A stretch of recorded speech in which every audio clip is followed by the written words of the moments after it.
Madam നമസ്കാരം. നമസ്കാരം. 25 ദിവസമായിക്കൊണ്ടിരിക്കുകയാണ് കാതല്. അതെ, ഇപ്പൊ എന്താണ് തോന്നുന്നത്? ഞങ്ങൾക്ക് ഭാഗ്യം കേട്ടോ. ഈ സിനിമ കിട്ടിയത് ഞങ്ങളുടെ ഭാഗ്യം തന്നെയാണ്. കാരണം റെഗുലർ ഷോയിലാണ് 4 ഷോ വെച്ചിട്ടാണ് ഞങ്ങൾ കളിക്കുന്നത്. 25 ദിവസവും 4 ഷോയിലാണ് ഞങ്ങളിന്ന് 25 ദിവസം വരെ എത്തിച്ചത്. പിന്നെ ഇപ്പോൾ ഒന്നാമത് ഈ ശബരിമല സീസൺ, പിന്നെ ക്രിസ്മസിൻ്റെ സമയം, നോമ്പിൻ്റെയൊക്കെ സമയം. അപ്പോൾ ഒന്നാമത് ഓഡിയൻസ് കുറവുള്ള സമയമാണ്. പക്ഷെ എന്നാലും കൂടിയും ഈ എന്താ പറയുക, സിനിമ അത്രയും മികച്ച അഭിപ്രായം കൊണ്ട് തന്നെയാണ് ഇതിപ്പോൾ ഇത്രയും ദിവസം ഞങ്ങൾക്ക് കവർ ചെയ്യാൻ കഴിഞ്ഞത് തന്നെ. ആ അഭിപ്രായം കൊണ്ട് തന്നെയാണ്.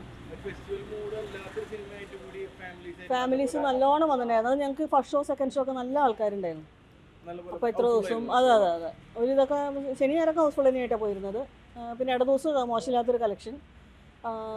പിന്നെ ഞങ്ങൾക്ക് ഇപ്പോൾ നൂൺ ഷോ വരെ യൂത്ത് വരെ ഉണ്ടായിരുന്നു ഇതിന്. ഇപ്പോൾ എന്ന് വെച്ചാൽ OTTയുടെ ഇത് അത് വന്നിട്ടുണ്ട്.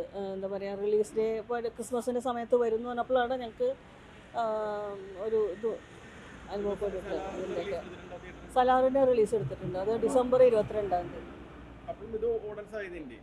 ശരിക്കും പറഞ്ഞാൽ ക്രിസ്മസ് കവർ ചെയ്യാനുള്ള ഇതൊക്കെ ഉണ്ട്, അതിനുള്ള ഇതുണ്ട്. പക്ഷെ എന്നാലും അതിൻ്റെ OTT ഇതിൻ്റെ വാർത്ത എന്തോന്ന് കണ്ടു ഞങ്ങൾ. റിലീസ് ഡേ ഈ ക്രിസ്മസിൻ്റെ സമയത്ത് OTTയിൽ വരും എന്ന് പറഞ്ഞിട്ട്. അപ്പോൾ ആ വാർത്തയ്ക്ക് ശേഷം മറ്റേ നൂൺ ഷോ കളക്ഷൻ ഇത്തിരി കുറഞ്ഞു. പക്ഷെ എന്നാലും ഫാമിലീസ് നല്ലോണം വൈകുന്നേരത്തെ അതൊക്കെ നല്ലോണം ഫാമിലീസ് വന്നിരുന്നു. ഫസ്റ്റ് സെക്കൻഡൊക്കെ നല്ലോണം ആൾക്കാരുണ്ടായിരുന്നു. അതുകൊണ്ടാണ് ഞങ്ങൾക്ക് ഇപ്പോൾ 25 ദിവസം ഞങ്ങൾക്ക് ആ കളക്ഷൻ ഉള്ളതുകൊണ്ട് തന്നെയാണ് ഞങ്ങളത് കവർ ചെയ്തെടുത്തത്. അതെ അതെ, പ്രോഫിറ്റ് തന്നെയാണ്. അതെ, കണ്ണൂർ സ്ക്വാഡ് മുതൽ കണ്ണൂർ സ്ക്വാഡ് മിറ്റായിരുന്നു. അതും ഞങ്ങൾ നല്ലോണം മാക്സിമം കളിച്ചു. ഇപ്പോൾ അത് 25 ദിവസത്തിന് മേലെ ഓടിച്ചിട്ടുണ്ട്. ഓടിച്ചിട്ടുണ്ട്. OTT റിലീസ് ഡേറ്റ് അവർ പറഞ്ഞ അതുവരെ ഞങ്ങൾ ഓടിച്ചിട്ടുണ്ട്. കാതിൽ 25 ദിവസം ഓടി. സന്തോഷം തന്നെ. മമ്മൂട്ടിക്ക് കമ്പനി മമ്മൂക്കയുടെ കമ്പനി വളരെയധികം സഹായിച്ചിട്ടുണ്ട് ഇപ്പോൾ ഞങ്ങളെ. മറ്റേത് വളരെ കഷ്ടത്തോടെ പോകുമായിരുന്നു ഞങ്ങൾ. പ്രതിസന്ധികൾ ഒന്നൊന്നായിട്ട് പ്രതിസന്ധികൾ, അതിനൊക്കെ തരണം ചെയ്യാൻ സഹായിച്ചത് മമ്മൂക്ക കമ്പനി തന്നെയാണ്.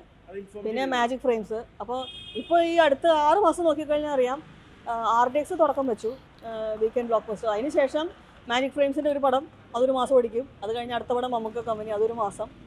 അങ്ങനെ മാറി മാറി മാറി ഒരു 6 മാസം അങ്ങനെയാണ് പോയിട്ടുള്ളത്. ഇനി അടുത്ത ടർബോന് വേണ്ടി ഞങ്ങൾ കാത്തിരിക്കുകയാണ് മമ്മൂക്കയുടെ. അതൊരു അടിപൊളി, അത് പെരുന്നാളിനാവുന്നാണ് കേട്ടത്. അപ്പോൾ അതിനു വേണ്ടി ഞങ്ങൾ കാത്തിരിക്കുകയാണ്. അവർക്ക് ഭയങ്കര ഹാപ്പിയാണ് കമ്പനി. അവരവരുടെ സന്തോഷം ഞങ്ങൾ അറിയിച്ചു. ഞങ്ങൾക്ക് അതിലേറെ സന്തോഷം. ഞങ്ങളുടെ നന്ദി കമ്പനീനെ ഞങ്ങൾ അറിയിച്ചു. കഷ്ടപ്പാടുകൾ അവർ മാറ്റി തന്നത് ശരിക്കും മമ്മൂക്ക കമ്പനി തന്നെയാണ്.